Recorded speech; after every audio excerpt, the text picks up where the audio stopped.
লোকসভার ভোটের ফল ঘোষণার পরে অশান্তি অব্যাহত কোচবিহারে। তৃণমূল প্রার্থী জগদীশ বর্মা বসুনিয়া জেতায় দলের কর্মীরা জয়ের উচ্ছ্বাসে সবুজ আবির খেলছিল, তখন বিজেপি এসে গুলি চালায় অভিযোগ। তবে গুলি কারো গায়ে না লাগলেও ধারালো অস্ত্রের কোপে আহত হন তৃণমূল কংগ্রেসের যুব সভাপতি রেজ্জাক আলী। বুধবার সকালে কোতোয়ালি থানার ডাওয়াগুড়ি গ্রাম পঞ্চায়েতের ভোজনপুরের ঘটনা। তার কোপ লাগে হাতে ও মাথায়।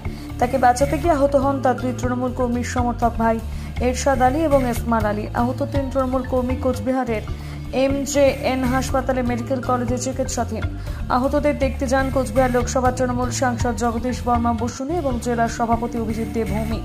জেলা সভাপতির অভিযোগ, এই ঘটনায় জড়িতদের বিরুদ্ধে কড়া আইনি পদক্ষেপ নিতে হবে পুলিশকে।